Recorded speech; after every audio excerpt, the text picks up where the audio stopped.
नमस्कार दोस्तों, शिक्षण विधि सीरीज के अंतर्गत आज हम पर्यवेक्षित अध्ययन विधि का अध्ययन करेंगे। यदि आप हमारे चैनल पर नए हैं तो चैनल को सब्सक्राइब करें और वीडियो को अधिक से अधिक शेयर करें और बेल आइकन का बटन अवश्य दबाएं, जिससे नए नोटिफिकेशन आपको प्राप्त हो सके। देखिए, पर्यवेक्षित या परिवीक्षित अध्ययन विधि, इसका अर्थ देखते हैं। सबसे पहले, इस विधि के अंतर्गत शिक्षक प्रत्यक्ष रूप से शिक्षण कार्य नहीं करवाता, बल्कि छात्र शिक्षक के पर्यवेक्षण में स्वयं अध्ययन करते हैं। कहने का मतलब, शिक्षक है, अध्यापक है, वो प्रत्यक्ष रूप से शिक्षण कार्य नहीं करवाता है। छात्रों की देखरेख में छात्र हैं, वो स्वयं अध्ययन करते हैं। इस विधि का प्रयोग माध्यमिक स्तर पर निबंध, कहानी, आत्मकथा, जीवनी आदि के गद्य प्रकरणों को पढ़ाने के लिए किया जाता है। इस विधि के जन्मदाता डेजी मोरविन माने जाते हैं।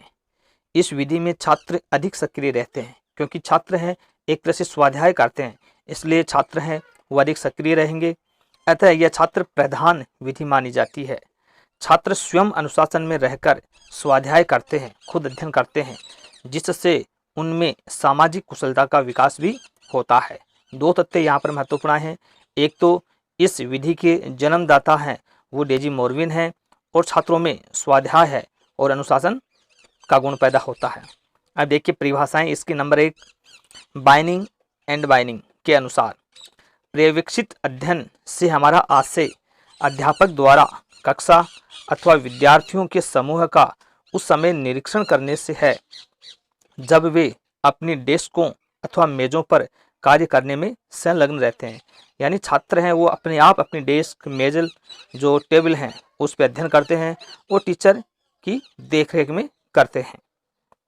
दूसरी परिभाषा क्लार्क एवं स्टार के अनुसार निरीक्षित अध्ययन विधि छात्रों को निर्देशन में अध्ययन करने तथा अध्यापक को निरीक्षण एवं निर्देशित करने के अवसर प्रदान करती हैं। कहने का मतलब ये हो, छात्रों को अध्यापक है वो लगातार निर्देश देता रहता है और उनका साथ साथ में निरीक्षण है, यानी उनको देखता भी रहता है। नंबर 3, बासिंग के अनुसार कुशल शिक्षक के निर्देशन से उच्च स्तरीय प्रदत्त कार्य को पूर्ण करने के लिए कुशल अध्ययन की तकनीकों को समझने और उन पर अधिकार प्राप्त करने का नाम पर्यवेक्षित है। अर्थात ये जो परिभाषा है वो बासिंग के द्वारा दी गई है। तो साथियों, परिभाषा भी काफ़ी बार पूछी जाती है। अब देखिए इस विधि के गुण क्या क्या हैं।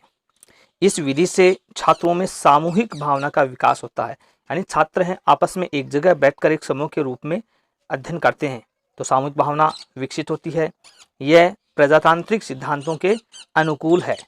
नंबर 3, इसमें शिक्षक व छात्रों के बीच मधुर संबंध बनते हैं। कैसे बनते हैं कि शिक्षक है वो प्रत्येक छात्र के पास जाकर उसके कार्य को देखता है, जिसके कारण मधुर संबंध भी बनने लग जाते हैं। इसमें छात्रों की रुचि के अनुरूप सामग्री दी जाती है, यानी छात्र किस विषय में कौन सी चीज़ पढ़ना चाहता है वो उनको प्रदान की जाती है। नंबर 5, इसमें छात्र स्पष्ट मनन एवं चिंतन करना सीखते हैं।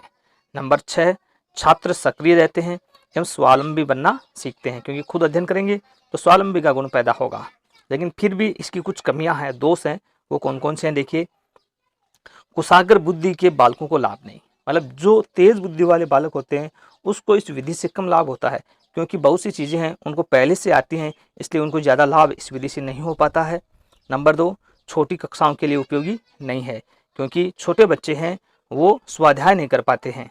नंबर 3, समय अधिक एवं एक कालांश पर्याप्त नहीं है, मतलब एक कालांश नहीं दे सकते, इसमें ज़्यादा समय लगता है, यह भी इस विधि की एक कमी है।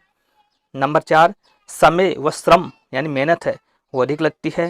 नंबर 5, संपूर्ण विषय सामग्री को इस विधि से नहीं पढ़ाया जा सकता है, यानी प्रत्येक विषय की संपूर्ण जो विषय सामग्री है उसका अध्ययन नहीं करवा सकते। नंबर 6, विद्यालय व कक्षा की अन्य गतिविधियां प्रभावित हो सकती हैं। ये इसकी कुछ कमियां थी।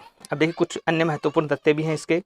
नंबर 1, मुनरो ने इस विधि की 9 विशेषताएं बताई हैं।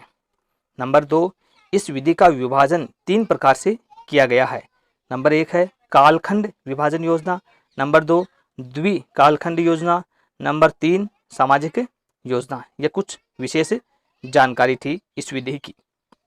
साथियों, आपको ये वीडियो कैसा लगा? यदि आपका कोई सुझाव हो तो कमेंट बॉक्स में कमेंट करें। चैनल को सब्सक्राइब अवश्य कीजिए।